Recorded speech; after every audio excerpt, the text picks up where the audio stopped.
پاکستان مسلم league ق کے صدر چودھری شجاعت حسین نے کہا ہے کہ غداگری کا الزام وزیر اعظم میاں محمد شہباز شریف اور وزیر خارجہ بلاول بھٹو کی ہر روز فقیر کہہ کر پکارا جا رہا ہے، یہ غداگری پاکستان کے لیے کر رہے ہیں جس پر انہیں فخر ہونا چاہیے۔ چودھری شجاعت کا کہنا تھا کہ وزیر اعظم اور وزیر خارجہ پاکستان میں موجود سیلاب زدگان کی بحالی کے ساتھ ساتھ عوام کی معاشی صورتحال بہتر بنانے کی خاطر پیسے مانگ رہے ہیں۔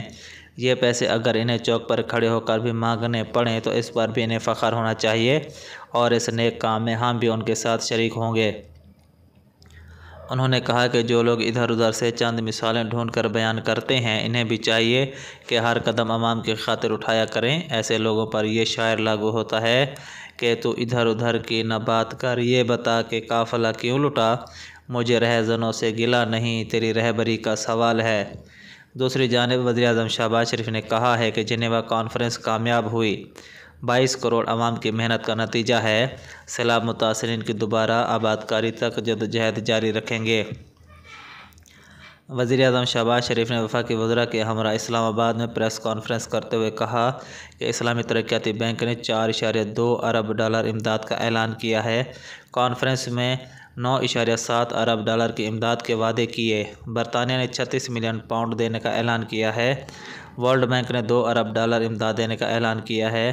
شہباز شریف کا کہنا تھا کہ جنیوا کانفرنس کامیاب ہونے پر قوم کو مبارکباد پیش کرتا ہوں۔ سیاسی مخالفین نے ہمیشہ حکومت کے خلاف پروپیگنڈا کیا۔ چین نے 100 ملین ڈالر امداد دینے کا اعلان کیا ہے۔ ڈنمارک نے 3.8 ملین ڈالر دینے کا اعلان کیا ہے۔ ہنا ربانی اور اسحاق ڈار بھی بڑی کاوشیں ہیں۔